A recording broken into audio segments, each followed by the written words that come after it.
प्यारे बच्चों, math mastery hub YouTube channel में आप सभी का स्वागत है। आज हम यूपी बोर्ड एग्जाम 2023 के शिट 3 संकेतांक 324 एजिड को हल करेंगे। देख रहे हैं इसमें पहला प्रश्न दिया है, क्या निम्नलिखित सभी खंडों को हल कीजिए। सही विकल्प चुनकर अपनी उत्तर पुस्तिका में लिखिए। देख रहे हैं पहले का पार्ट है समुच्चय 1 2 3 4 5 6 में आर बराबर a b such that b equal to a plus 1 द्वारा परिभाषित संबंध होगा। तो देख रहे हैं यहाँ पर 4 विकल्प दिए हैं। इन विकल्पों में से हमको जांच करना है कि कौन सा विकल्प सही है।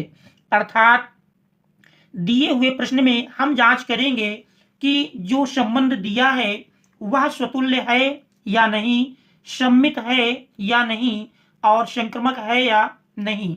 देखिए बच्चों, अब हम जांच करते हैं। तो इसमें हम देख रहे हैं पहले के का नंबर में दिया है प्रश्न नंबर 1।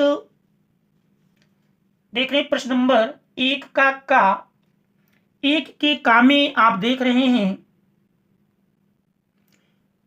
प्रश्न 1 के का में समुच्चय दिया है। मान लेते हैं समुच्चय ए बराबर,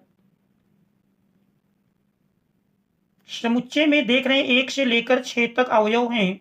1 2 3 4 5 और 6 और संबंध देख रहे हैं आर बराबर दिया है, आर बराबर ए बी, आर बराबर a b such that b equal to a plus 1 द्वारा परिभाषित है। तो इस संबंध की हमको जांच करना है कि यह स्वतुल्य सममित या संक्रमक है या नहीं। तो इसके लिए यदि हम देख रहे हैं b equal to a plus 1 दिया है, संबंध हमारा b equal to a plus 1, देख रहे हैं a बराबर 1 रखने पर, a बराबर 1 पर b का मान यदि हम देखें तो a बराबर 1 पर b बराबर मिल जाएगा 1 प्लस 1 बराबर 2। इस प्रकार से संबंध मिल जाता है 1 कामा 2। और यदि a बराबर 2 लें तो a बराबर 2 पर मिल जाएगा b बराबर 2 प्लस 1 बराबर 3। तो देख रहे हैं 2 लेने में b का मान 3 मिल जाता है। और a बराबर 3 पर यदि देखें तो a बराबर 3 पर b बराबर मिल जाएगा 3 प्लस 1 बराबर 4, अर्थात 3 4। और a बराबर यदि 4 पर देखें तो a बराबर 4 पर मिल जाएगा b बराबर 4 प्लस 1 बराबर 5। तो देख रहे हैं युग्म हमारा 4 5। और यदि a बराबर हम 5 लेते हैं तो b बराबर देख रहे हैं b का मान मिल जाएगा 5 प्लस 1 बराबर 6। इस प्रकार से 5 कामा 6, इस प्रकार से संबंध r बराबर मिल जाता है। r बराबर देख रहे हैं 1 2 कामा 2 3 3 4 4 5 और 5 6। तो यहाँ पर देख रहे हैं कोई भी अवयव स्वयं से संबंधित नहीं है, इसलिए यह स्वतुल्य संबंध नहीं है। देख रहे हैं 1 का संबंध 2 से तो है, लेकिन चूंकि 1 1 does not belongs to R, 2 2 does not belongs to R, अर्थात प्रत्येक अवयव स्वयं से संबंधित नहीं है, इसलिए यह स्वतुल्य संबंध नहीं है। दिया हुआ संबंध स्वतुल्य नहीं है।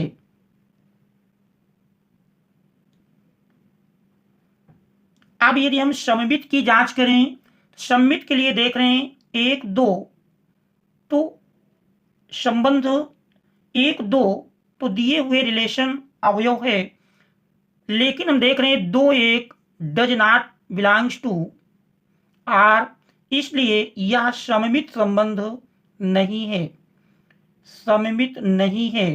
इसके बाद संक्रमक की जांच करेंगे। देख रहे हैं 1 2 belongs to R and 2 3 belongs to R, लेकिन हम देख रहे हैं 1 3 does not belongs to R, इसलिए यह संक्रामक संबंध भी नहीं है। यह संक्रामक संबंध भी नहीं है। तो ऐसी स्थिति में यदि हम विकल्प देखें तो पहले में देख रहे हैं स्वतुल्य और सम्मित नहीं किंतु संक्रामक दिया है। सेकंड है स्वतुल्य और संक्रामक नहीं किंतु सम्मित। थर्ड में स्वतुल्य नहीं, सम्मित नहीं और ना ही संक्रामक। तो इस प्रकार से विकल्प थर्ड सही है। इस प्रश्न का विकल्प थर्ड सही है। इसके बाद यदि हम पहले का खा नंबर देखें, देख रहे पहले के खा में दिया है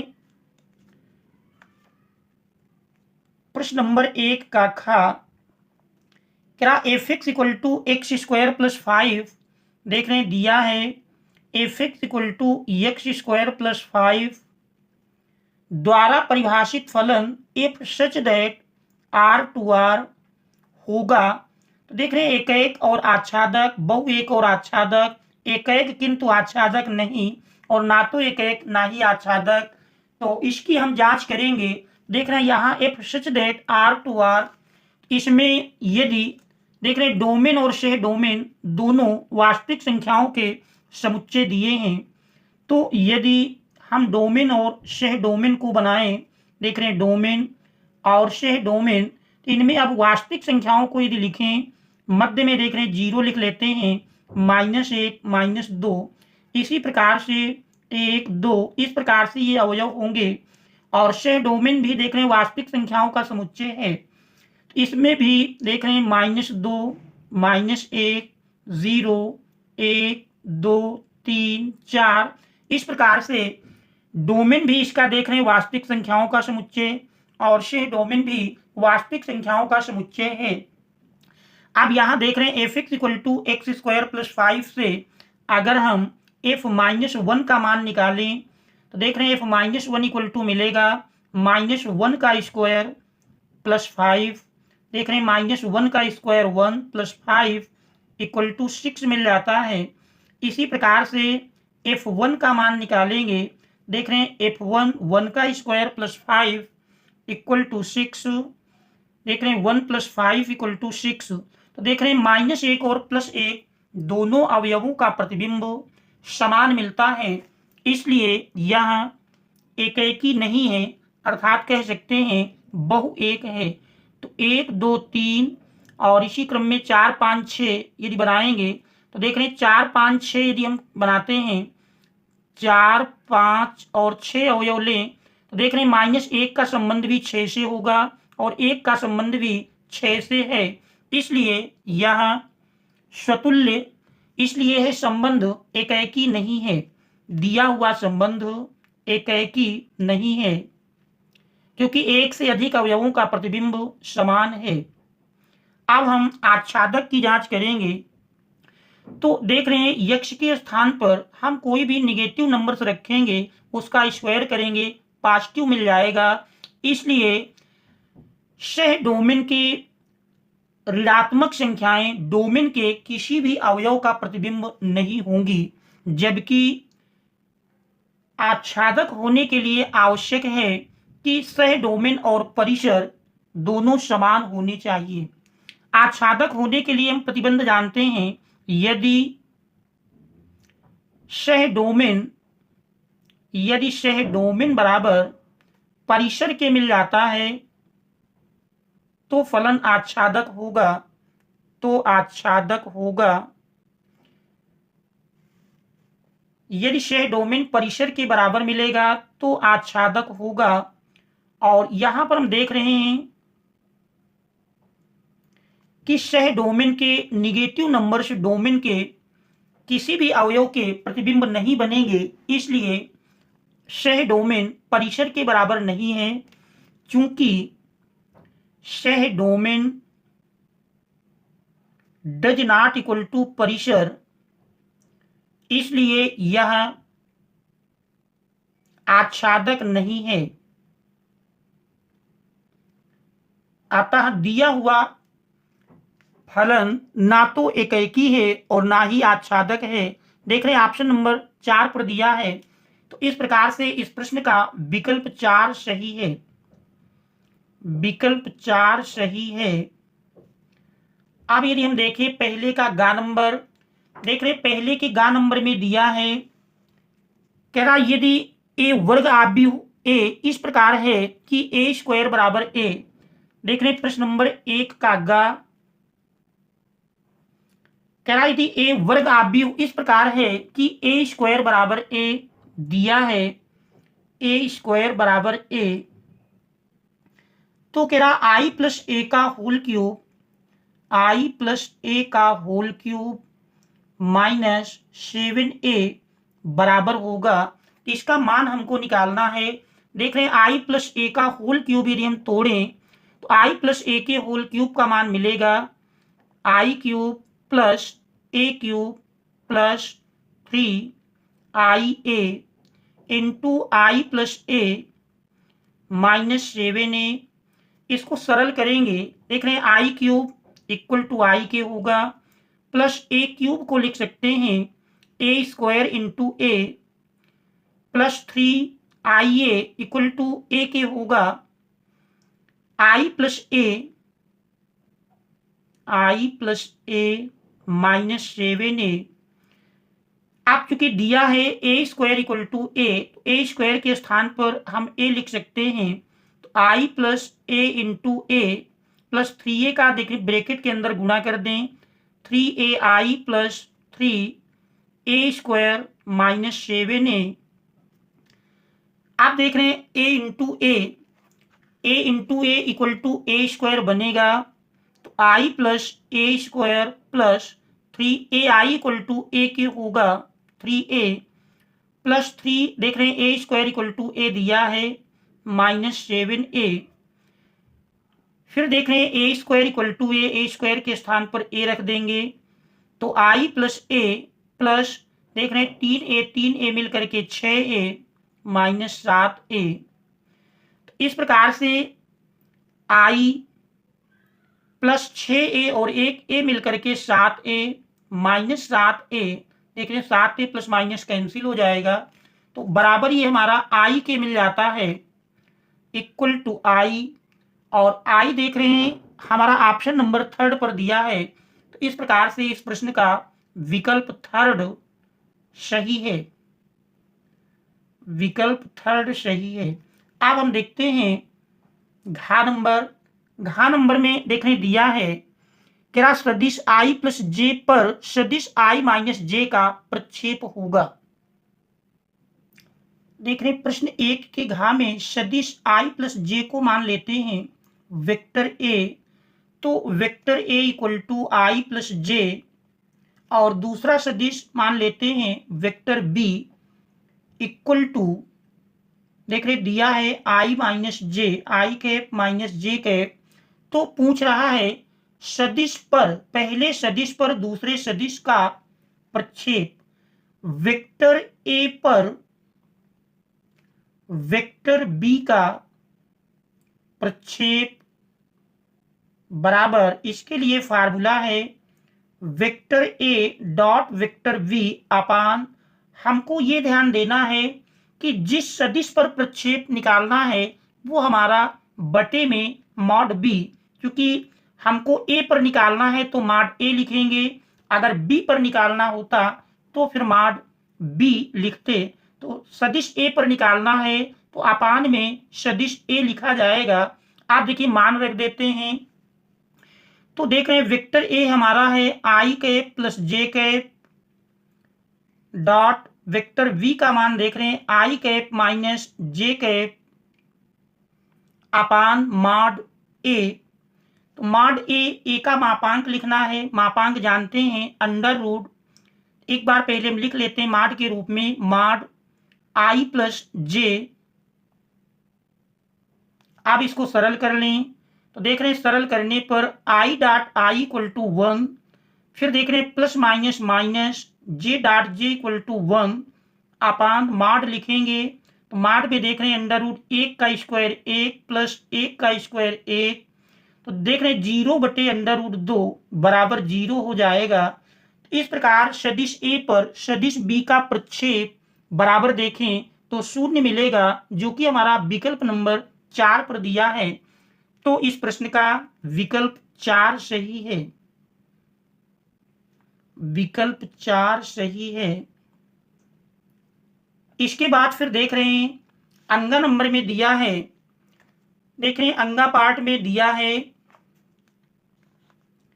क्या अवकल समीकरण d square d cube y upon d x cube का whole square plus x square into d square y upon d x square का whole cube plus 7y equal to sine x की कोटि होगी। तो देख रहे हैं दिया है प्रश्न नंबर 1 का अंगा पार्ट, अवकल समीकरण देख रहे हैं दिया है, अवकल समीकरण का मान है, अवकल समीकरण है हमारा डी स्क्वायर वाई, देख रहे हैं d cube y upon d x cube, d cube y upon d x cube का देख रहे हैं whole square plus d square x square into d square y upon d x square का whole cube plus 7y equal to sine x की कोटि बताना है। तो कोटि हम जानते हैं उच्चतम अवकलज, देख रहे हैं उच्चतम अवकलज D cube y upon d x cube, तो देख रहे हैं 3 कोटि का है, क्योंकि उच्चतम देख रहे हैं 3 है, इसलिए इस अवकल समीकरण की कोटि 3 होगी। और 3 हम देख रहे हैं 3 हमारा ऑप्शन नंबर सेकंड में दिया है। इस प्रकार से इस प्रश्न का विकल्प सेकंड सही है, विकल्प सेकंड सही है। इसके बाद अब हम देखते हैं दूसरा प्रश्न, प्रश्न नंबर 2 है क्या निम्नलिखित सभी खंडों को हल कीजिए। इसमें देख रहे हैं दूसरे का नंबर है काश सेक इनवर्स यक्स का मान ज्ञात कीजिए। काश सेक इनवर्स यक्स का मान ज्ञात करना है। तो देख रहे हैं यदि हम सेक इनवर्स को काश इनवर्स में लिखें तो हम जानते हैं sec inverse x equal to cos inverse 1 upon x होता है। आप देख रहे हैं काश काश इनवर्स पास पास हैं, हट जाएंगे तो बराबर मिल जाएगा 1 अपान यक्स। तो ये हमारे इस दिए हुए प्रश्न का आंसर हो जाएगा।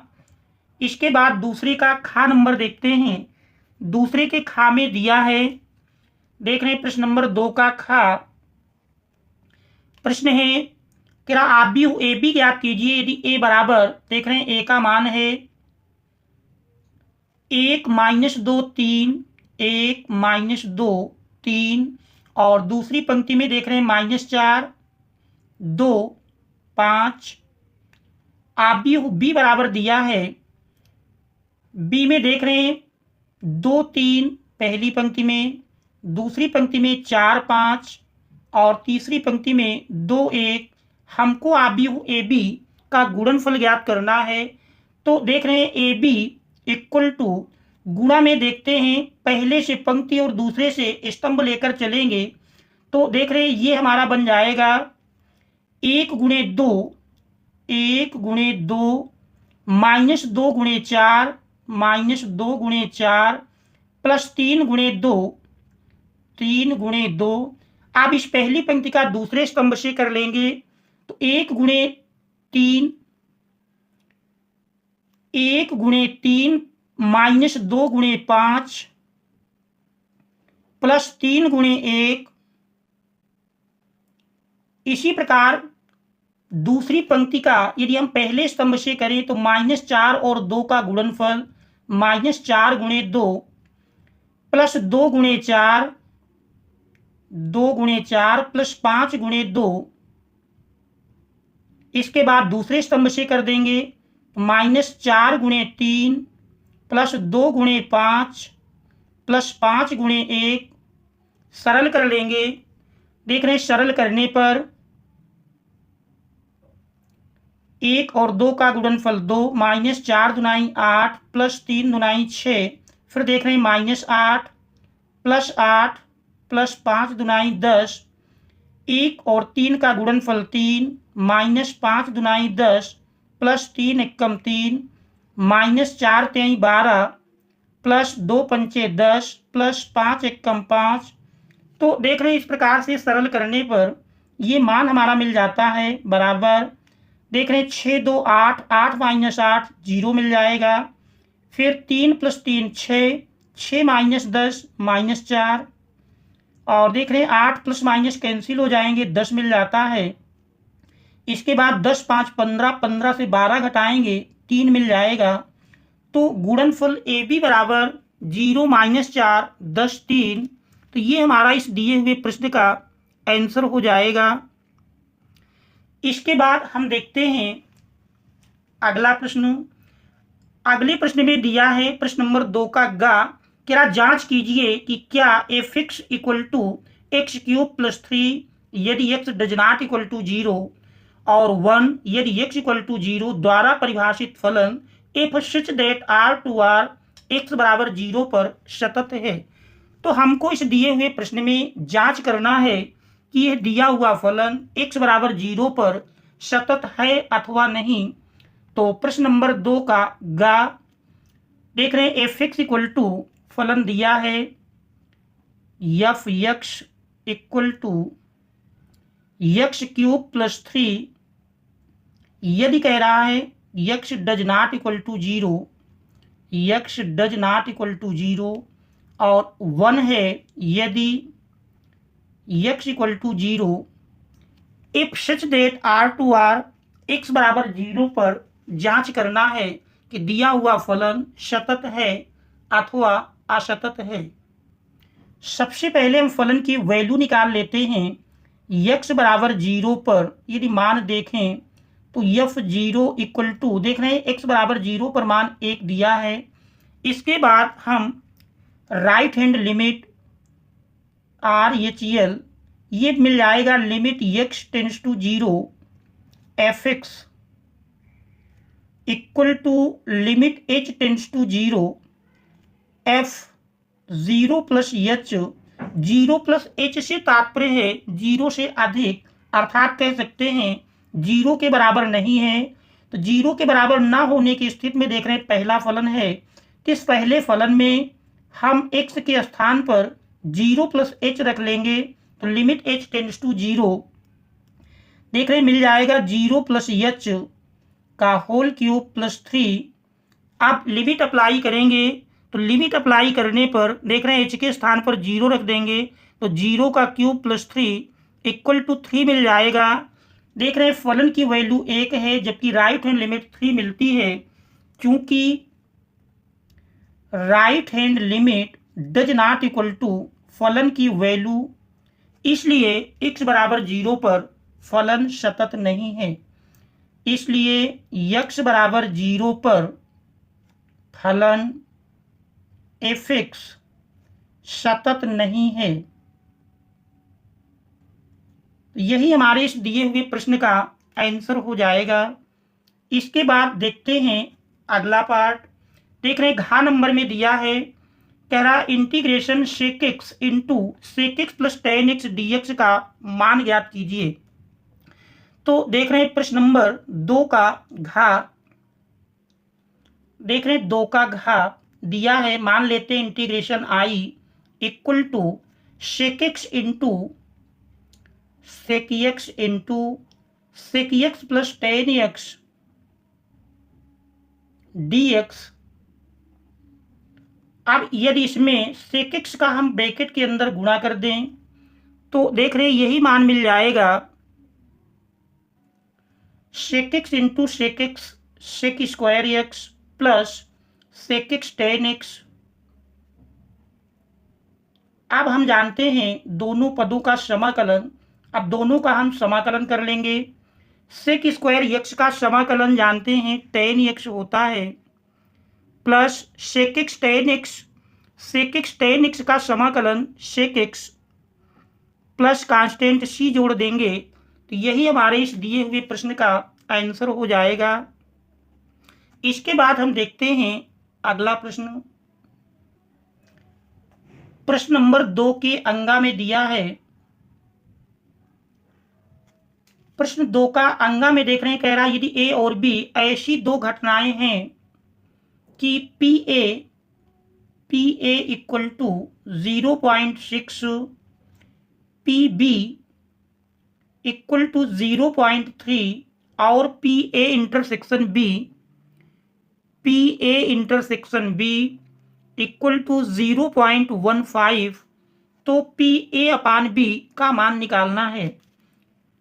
P A upon B equal to, हम फार्मूला जानते हैं, P A upon B equal to होता है P A intersection B upon P B. मान रख देंगे। देख रहे हैं पी ए इंटरसेक्शन बी का मान दिया है, P A intersection B equal to देख रहे हैं 0.15 अपान पी बी का मान 0.3 है। तो यदि दशमलव दोनों में समान करना है, एक जीरो बढ़ा लेते हैं। आप देख रहे हैं दो अंक पर दशमलव हो गया, दशमलव हटा देंगे।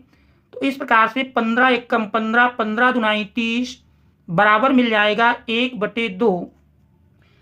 तो P A upon B equal to 1/2, यही हमारे इस दिए हुए प्रश्न का आंसर हो जाएगा। P A upon B equal to 1/2, तो ये हमारा इस प्रश्न का आंसर हो जाएगा। P A upon B equal to 1/2। शेष प्रश्नों को अगले अंक में हल करेंगे। Thanks all of you for watching.